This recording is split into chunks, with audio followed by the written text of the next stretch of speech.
Once again, ladies and gentlemen, the Duke-Syracuse game is going to happen. Sister Act on VH1 is a Pawn Stars marathon all night. Your television needs will be met. It's time for our keynote address. Thank you for that round of applause. To tell us a little bit about our keynote speaker is your friend and mine and the president of the WJPZ Alumni Association, leggy supermodel Josh Wolff.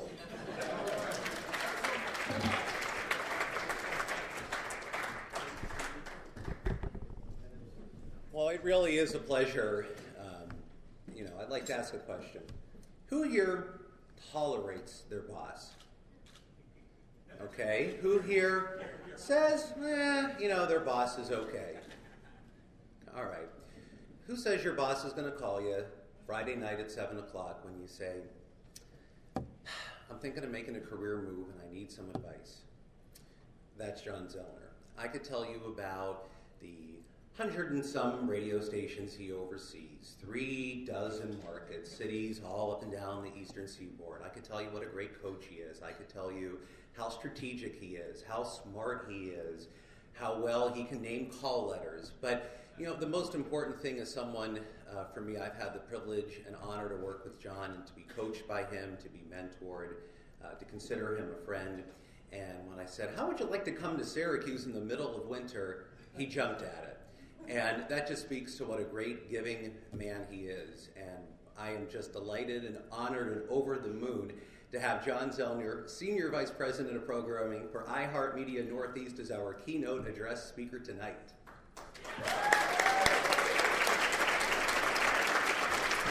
Thank you, guys. Thanks, Jon. Wow, that's a great introduction. Scott, I'm so inspired by you. That was amazing. And this is an incredible room of people, all of whom love this industry. So my name's Jon, and I am a radioholic. This is where you say, hi, Jon. So thanks. Let's try it again. Obviously nobody here has gone to an AA meeting. So, hi, I'm Jon. I'm a radioholic. Hi, thanks. Okay. I'm pretty sure everybody in this room is a radioholic also. It's a weird club. Only certain people are allowed in. There's no initiation fee. You need to have a face for radio. And you need to be able to talk like this on command, right? I've always said that this business is interesting. There's 100 people and 99 jobs. There's one guy who's out of work, and he gets hired, someone else gets hired, but everybody seems to know everybody. So in case you aren't sure if you're part of the Radioholics Anonymous Club, I've got the top 5 reasons you can tell if you're in the club. So maybe a little drum roll. The number 5 way you can tell if you're part of the Radioholics Anonymous Club, unlike normal people, you turn up the radio at the end of the song, so you hear the sweepers, jocks, and jingles, right?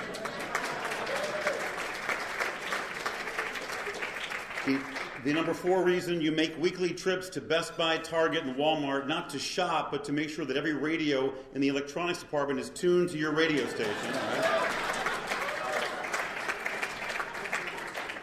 The number 3 way you can tell, you're at a red light, the car next to you is blasting out some music, and you tune around trying to figure out what station it is, right?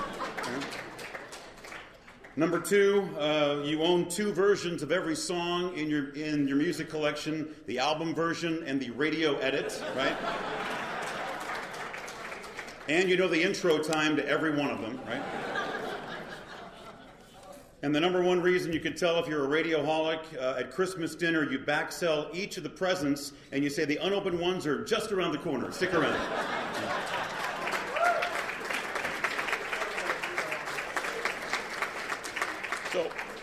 So I never had a plan B. I met Wolfman Jack on the NBC tour when I was 6 years old, and just thought that was the greatest job in the world. I grew up in New Jersey, outside of New York, and listened to amazing radio stations like WABC and WNBC and WPLJ and 99X. And I'll never forget how those radio stations made me feel. They made me feel, important and part of a club and part of a tribe. And I was the kid that recorded the jocks. I practiced being a DJ in my bedroom. And it's interesting how times have changed. If you watch old movies today and you compare them with the ones that happened years ago, they look a little staged and kind of rehearsed. If you watch a TV newscast from the 50s, from John Cameron Swayze and Douglas Edwards, I mean, they were rehearsed, you know. Obviously today, with the exception of Brian Williams, everything is real, right?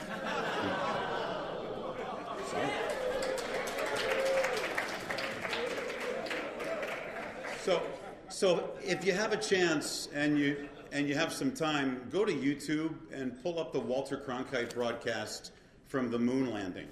It was at that moment that Walter Cronkite went from being the most trusted man in America to being the most admired man in America. He was watching it along with us. He was real, he was uncontrived, and he was living the experience just like we were. He said, my palms are sweaty. I don't know if these guys are going to make it, you know. I always coach all of my programmers to listen to their brands like a listener would, not like radio people, you know, and to make sure that the talent lives the lifestyle of the target listener. And radio is probably the best example of how it used to sound staged. I grew up listening to guys who sounded like this.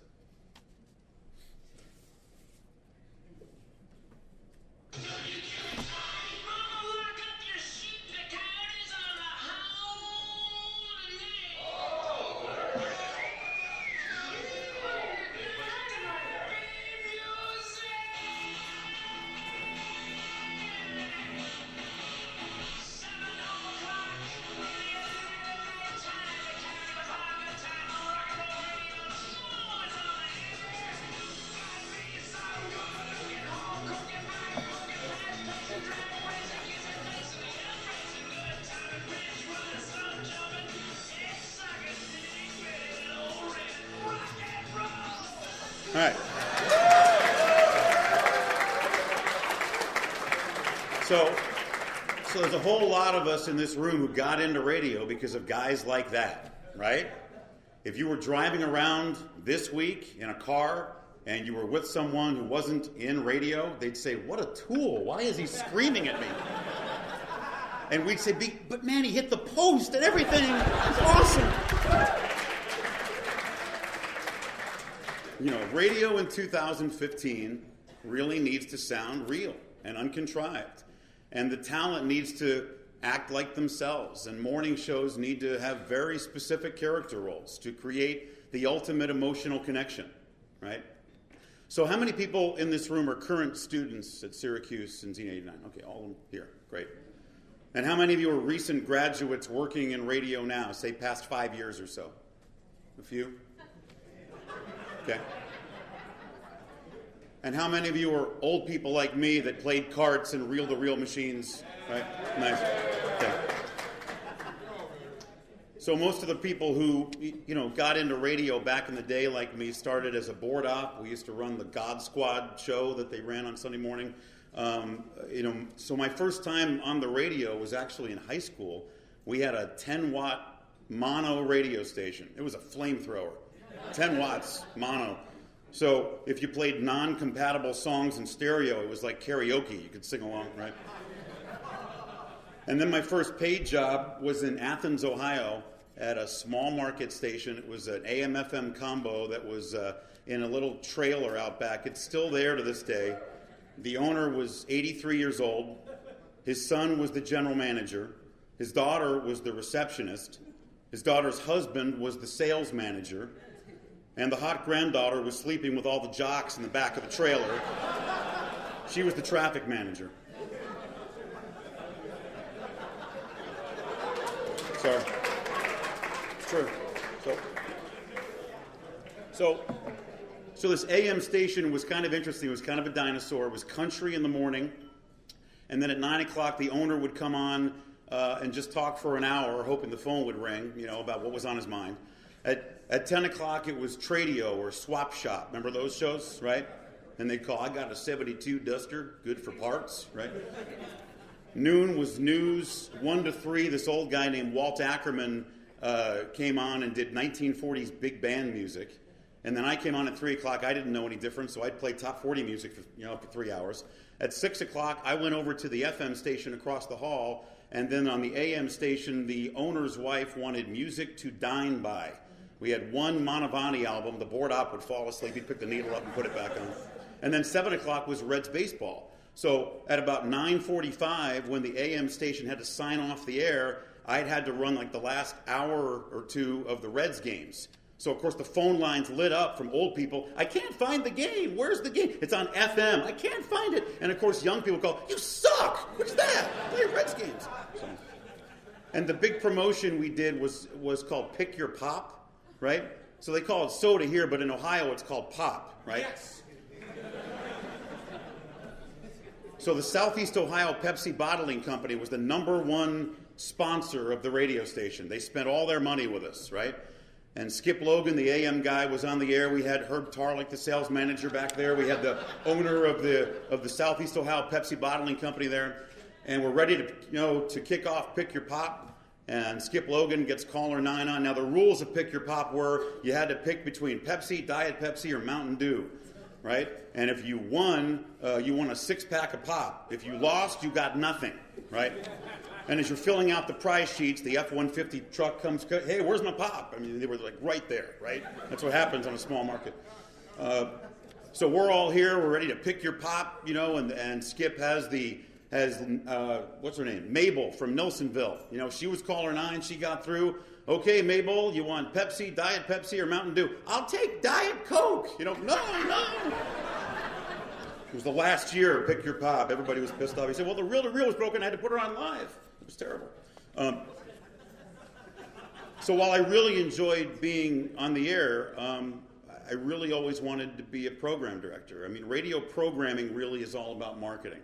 And anybody who's a good PD understands that it's about the science, but it's also about the art.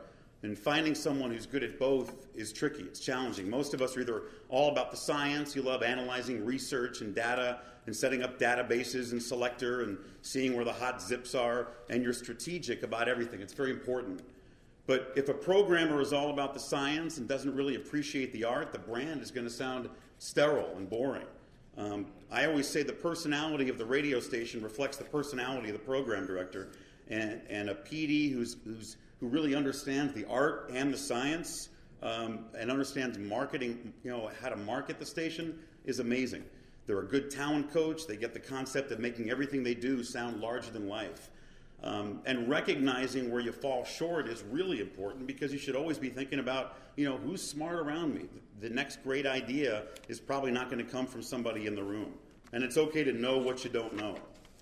So after Athens, Ohio, working in the trailer with the traffic manager, I graduated college and took a job actually as a news writer at the Associated Press. And my job in the Columbus Bureau was taking print copy, 8 paragraphs of print copy, and turning it into 3 or 4 sentences of broadcast copy.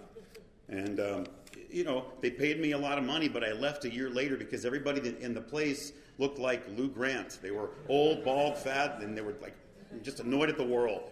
And they'd say, slow down, kid, you're making us look bad, So I left that job, after it sucked the life out of me, and I went to work for this little top 40 radio station in Mount Vernon, Ohio. It was called the Super Q. It was 50,000 watts. It had like a 1 share in Columbus, 1 share in Cleveland, and it did incredibly well on farms all throughout Ohio. And I did something you never want to do in the job interview. I told the PD I wanted the job so badly, I'd work for free. Oh. Well, they couldn't do that, so they, came awfully close. They paid me $3.65 an hour. That was the minimum wage. And then after a month, the PD brought me in and said I sounded so great, he was going to raise me to $3.75 an hour. In my mind, I'm like, I felt like that scene in the Eddie Murphy movie where Louis Anderson's like, after 6 months, I'm on fries, and that's when the big bucks start rolling in. So she was so excited, too, because obviously money wasn't important to me. Now, keep in mind, I was still the imaging director for the station in Athens, lived in Columbus, Ohio, drove 60 miles there and back at the station in Mount Vernon. I got 3 speeding tickets in 1 month, lost my driver's license, and I felt so ashamed I had to cab it to work each day, right? So I'm pulling in $20 a day, and I'm spending $80 a day in cab fare. I'm not a math major, but obviously that was not a good situation at all. So after that, I went to work. My real first job was 92X Columbus. It was 1988, and I got the job of overnights. This is when they had live jocks and overnights. It was not as much money as the AP, but it was amazing and fun.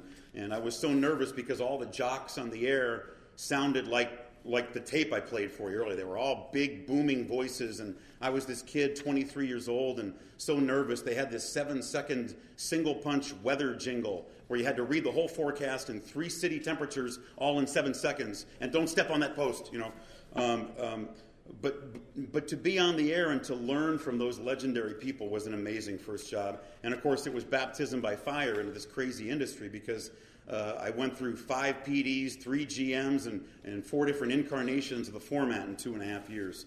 And then, of course, the Jon Zellner Radio World Tour started with stops in Greensboro, Phoenix, Oklahoma City, Fresno, Kansas City, Boston, 5 years in satellite radio in Washington, and now almost 6 years at iHeartMedia. And I'm married for 25 years to a woman who is an absolute saint who's moved 9 times.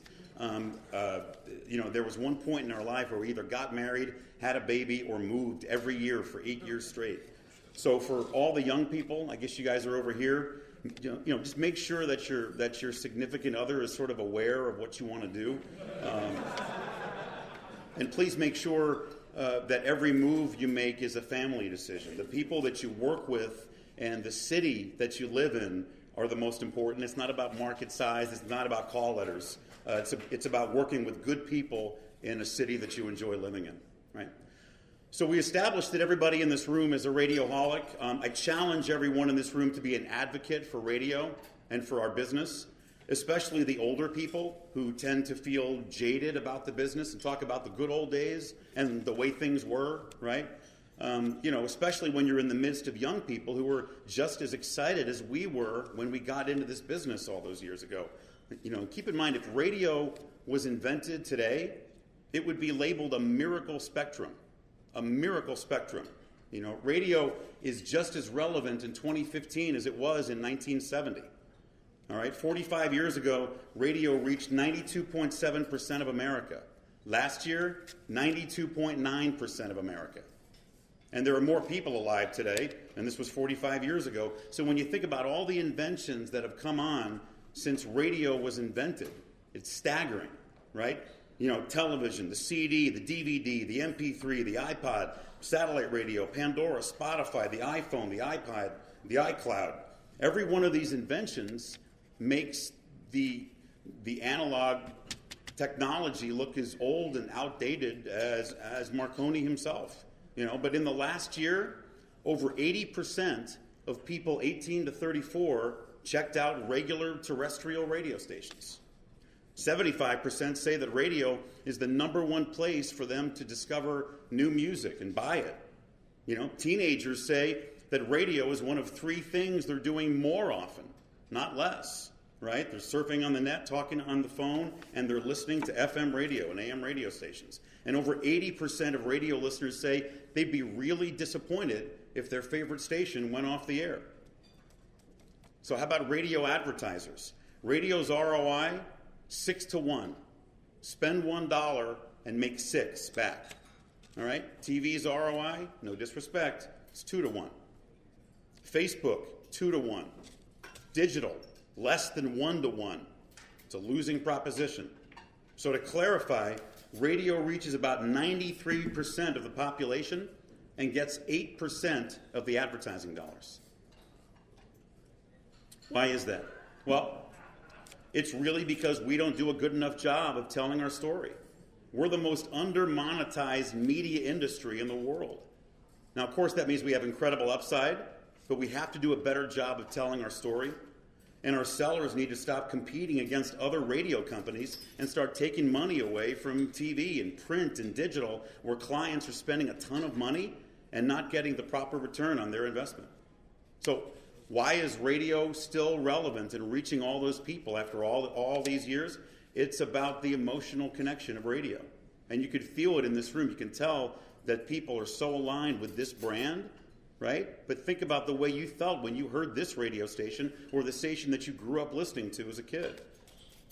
Pandora and Spotify, they're music collections. They're not radio. They try to pawn themselves off as radio, but for most people, they're simply a digital way to store music, just like my 45 collection as a kid. And radio is always going to offer three things you can't get on your music collection: discovery, surprise, and companionship. You might discover a new song on Pandora, but instead of it being set up by a jock on a radio station that you trust, it's thrown in without any fanfare, and oftentimes you say, why would they suggest this song? It's terrible, right? Curation of music is an art form that should be done by knowledgeable humans, not by some algorithm set up by a kid at Pandora who wrote a script for it. Okay? There's no discovery on your iPod because you put the songs on there, and there's no surprises. It's like when you punch up an oldies station or a classic rock station and you hear a song you weren't expecting and you turn it up louder and you drive a little faster. That's what radio is all about. There's no companionship on Pandora, Spotify, or your iPhone. The emotional connection is what brings talent together and makes radio memorable. It's like having someone really interesting in the passenger seat while you're driving to work every day. And that's why it's crucial for jocks to use the word you a lot. I'm giving a speech to a group of people. Radio, one-on-one communication, right? It's totally different. Radio brands create tribes of people. And television has never been able to do that. No disrespect, but you never see anyone say, "Man, Channel 9, you guys rock." You don't. A TV station's personality is really defined by its newscast. A radio station is defined by its music, its talent, its imaging, its contests, its promotions, its involvement in the community. And it's because of the emotional connection that being a jock has become a lot more than shouting up song intros. Social media and digital marketing is something every talent needs to live and breathe. It's just not an important part of the game today. It is the game today. A jock in 2015 has to be completely engaged in social media while he or she is on the air. A good jock might send out a tweet every hour while they're on. Everything a jock does on the air should be a brand extension of what they're doing on the air. Jocks have to be real and uncontrived, and you have to be willing to live your life on the air and recognize that listeners can smell fake a mile away. And it's not always about being funny. It's not always about hitting the post of the song. It's about working hard to maintain that trust that the listener has with you, because there's so many choices out there today. In 10 years, in 2025, 100% of the cars will be connected. 100%. How does radio stay relevant when the choices move beyond other radio stations in your market? It's by making sure that everything we play, everything we say, and everything we do is a marketing decision for a very specific target listener. Who watches Family Guy here? Anybody? So I always show this video to motivate the talent to remember what not to do on the air. So, Josh, it's all you. Hey, everybody, it's Weenie and the Butt here live at the Bill Hawk Air Show. We're all ready for the Weenie Sound-Alike contest. I don't know, Bud. I don't think they can say my catchphrase because they no funny. Oh, there it is. And if you think you can say that just like Weenie here, you could win $97.1 for the cool weekend ahead. We have a butt. Cool weekends in the morning, 97.1 FM. Cool weekends in the morning with Weenie and the Butt. Just a few fish cheese, 97.1. 97.1. We have a butt. In the morning, cool weekends. Wee! And a butt. And welcome back. Excuse me, I gotta find a lost kid. Can I use your mic? That's what she said. Whoa, you got butt slam. Listen, I could really use a hand here. That's what he said. Butt slam. That's Manic Monkey on 97.1. Manic Monkey, 97.1. Cool weekends in the morning. Oh, weekend long. Weenie and the Butt. In the morning. On the radio. Give me that. It's tough to watch, isn't it? Right? So that's on us, guys. We did that, right? I mean, if network shows spend entire half-hour segments making fun of our morning shows, that's on us. We have to fix that. We have to be real and uncontrived.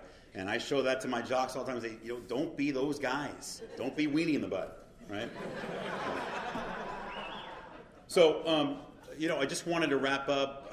I know all the students are here. I wanted to give you my top 5. This is a different top 5, but top 5 things, to keep in mind as you enter this crazy business. I feel like we owe it to you. Number 1, network. Don't burn a bridge. Every job that you get in this business will be because somebody knows somebody, right? And you never know if you're going to be a jerk to someone. They're going to be running the company someday, so you don't want to piss them off, right? 2, be a sponge. Don't let don't put a limit on your scope of knowledge. Understand what the sellers do. Understand digital promotions, imaging, finance, management. Even if you don't think that it's something you want to do, more knowledge in a variety of areas makes you that much more incredibly valuable. 3, be accessible. There were, a few people that returned my phone calls back in the day, and I remember all of them. So no matter how important you think you are, always get back to people, the same day, return their phone calls and emails. I mean, it's good business, but it's also a common courtesy. 2 traits you need in your job: follow through and good judgment. Follow through means that you're reliable and management is able to count on you. But good judgment means that management trusts that you'll ask for help if you need it, and you'll be able to communicate effectively to your team and the people you work with. It's amazing that we work in the communications business, but so many of us are lousy communicators, right? And the number 1 thing is something I learned from a man who I worked with at SiriusXM named John Dealey. He was an incredibly smart guy. He was the same man who consulted John F. Kennedy during the Cuban Missile Crisis. And he said, arrogance is a sign of insecurity. Be humble, right? I learned so much more from the bad bosses I had over the years than the good ones. And I worked for some amazing people. I coached some of the best talent in the world.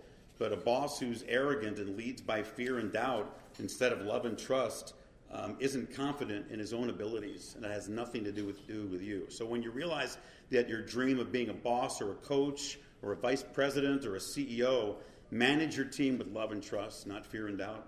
I think it'll make your people work a lot harder, if you give them the credit when they win.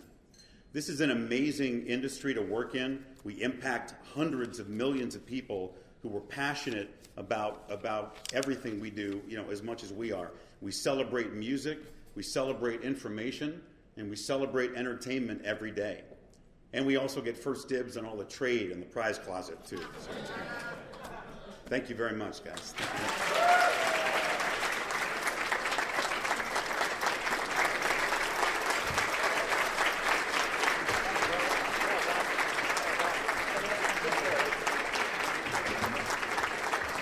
Ladies and gentlemen, Jon Zellner. Jon, don't go too far away. We have some parting gifts from our prize closet.